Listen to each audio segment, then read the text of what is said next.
Hi, welcome back. In this video, we're going to take a look at one of the liquidity ratios, which is the current ratio.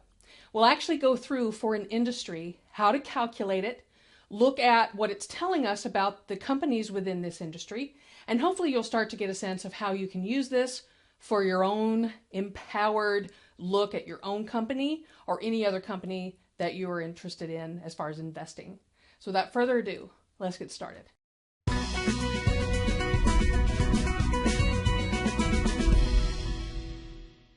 Hey, welcome back. One of the great things is that when we start getting into ratio analysis, it actually starts to get fun. And, in accounting classes, oftentimes when you're going for an undergraduate degree, a lot of times people who are in an accounting class are not necessarily in there to actually eventually be an accountant. I have taught many a class where there might be 2 or 3 students out of 10 that are ultimately going to look to go into the accounting field, but the vast majority of students are not there to actually be an accountant. So why do we force people to learn how to do debits and credits and journal entries when they'll never have to look at it again? And the big part of that is being able to go, okay, when I look at accounts payable, or I look at accounts receivable, or I look at property, plant, and equipment, or I look at any other account on a financial statement, when you have had at least some exposure to how journal entries are done and how we're trying to record these financial transactions, it helps to be able to put some perspective on the types of accounts that you're looking at. And you can go, oh, okay, so when I look at that accounts payable line, I know that those are the bills that are coming up due that the company has to pay. Because you've done enough journal entries, through the course of a class to be able to understand that that's what it represents. Because if we just told you that, it might not stick in your head. And so you've got to have the practice of being able to do it so that you can have that reference point in your mind. So when we get to that point where we actually start doing ratio analysis and we start looking at liquidity, for example, which is one of the ratios we're going to look at here, is we're going to look at the current ratio, which is a liquidity ratio. And when we start looking at liquidity, just as a reminder, we are looking at the ability for a company to pay its short-term obligations. So these short-term obligations, one of the biggest accounts that represents these short-term obligations in any company is accounts payable. So when you look at a balance sheet and look at the current liabilities section, the biggest dollar amount usually is sitting in accounts payable. There could be a few $100,000 there. There could be millions of dollars there. There could be billions of dollars there. So depending on what company you're looking at, this can represent some huge dollars to the company. And you have to be able to generate enough cash or cash equivalents that you can turn into cash to be able to pay those bills. So how do we calculate this? Well, this all comes off of the balance sheet. And you want to pull off a line item called current assets and another line item called current liabilities. For the purposes of these exercises, when I'm doing the ratio analysis, I'm going to use a spirits industry, meaning companies that distribute and sell alcohol. And so we're looking at companies. One of them is called Diageo. Their stock symbol is DEO. Constellation Brands, and their stock symbol is STZ. S is in Sam, T is in Tom, Z is in Zoo. And then we'll also be looking at Brown-Forman. Their stock symbol is BF-B. So when you look at a balance sheet, I'm highlighting here the line items that you'll want to be looking at. So regardless, if you want to go and try this with a company that you work for or a company that you're interested in investing in, either way, this is where you're going to pull the information. We're looking at Brown-Forman's balance sheet.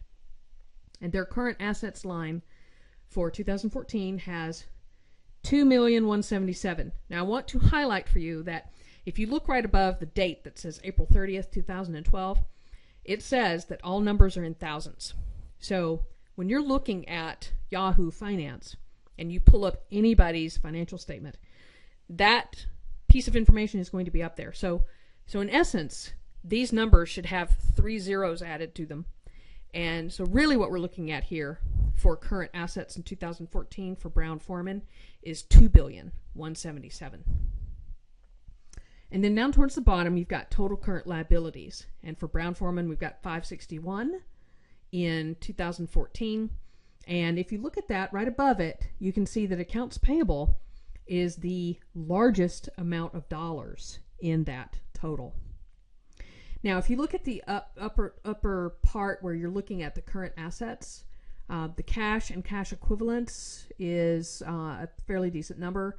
Their net receivables are things that customers owe them. That's the dollars that customers owe the company. And so I don't know what their terms are, but hopefully it's a 30-day, 60-day kind of thing, so that money's coming in pretty soon. And then, of course, their inventory. And basically, we're taking inventory and selling it, which turns it into cash. Okay, so let's do some quick calculations here. So for Brown-Forman, we're taking the current assets line, and we'll take 2014. So we're taking the $2,177,000, and we're dividing that by the $561 in current liabilities. That gives Brown-Forman a current ratio of 3.88. And now the calculations are exactly the same for the rest of the years. And as you can see, these are pretty good numbers, because what we look for in a current ratio is we want that number that we calculate to be at least 1 or greater, and the higher the better. So yay for Brown-Forman, they have a really good current ratio number. But still, okay, and over time it looks fairly consistent, so that's nice too. But how are they doing comparing to their competitors in the market? Now we want to add in Diageo. So Diageo, interesting. Their current ratio is hovering at about 1.5, very consistent over the years.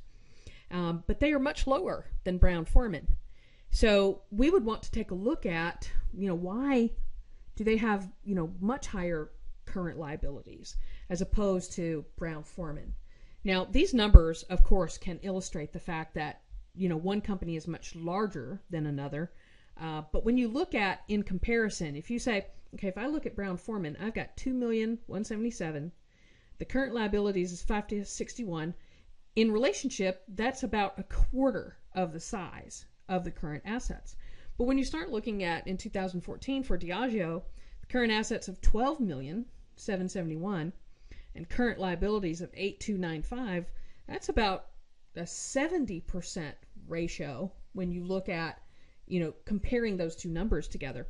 And so that may not mean anything for Diageo's performance. It may not mean that they're in trouble at all. We would want to look at their SEC reports to take a look at what kind of inventories they're carrying and all that sort of stuff, and compare that to what kind of inventory Brown-Forman is carrying. There could be some real differences there, but it doesn't mean one is worse than the other necessarily. So as we start doing these ratios, you'll start to get a good sense of kind of how the different businesses are operated, and that's a really good thing to take a look at their SEC reporting to see that they're really not all that different, perhaps, and they could be very different, but they're still very profitable, most likely. And then finally, let's throw in Constellation Brands. And they're running about the same as Diageo, but they have an anomaly in their numbers in 2013. They had a huge spike in their current ratio, which is good. I mean, it's a good positive direction. But I would be very interested to know why Constellation Brands is so much higher in that 1 year. And that would be another reason why I would want to look at their SEC reporting. Now, to find their SEC reporting, where I would prefer to go is to the actual company website and see if I can find it there. And if you can't find it there, you can also find it on Yahoo Finance by looking at the SEC reporting link on the left-hand side after you've looked up a company symbol, and you should be able to find it there. Either way, and even if you've never looked at an SEC report, if you've never looked at a 10K, they're really not all that hard to read, and they're very, very informative. And so, for example, for Constellation Brands, I would try to find their 10K, and I would start looking at and maybe searching on current liabilities, perhaps searching on inventory, and taking a look at what might be driving that number to be different as an anomaly in that year. because 3.65 could be, maybe that should be the norm. I don't know. But it looks like, based on what I know at the moment, which is not much, that the 1.36, the 1.7, that actually might be the more consistent number. So we'd want to see, why in the world did that change in 2013? So as you can see, these oftentimes will raise more questions than answers, but the more you look at it, the more you examine it, and your answers, the questions start to get answered, a picture emerges of how these companies operate. And it will give you a sense of how their operation can work, how they make money, and give you a pretty good baseline of understanding. And that's what's most important, is that you understand that about any company you're investing in or any company that you work for. Because I want you to be empowered to make your own decisions about whether or not you invest or divest of a company. With that, we'll go on to another video. Thank you.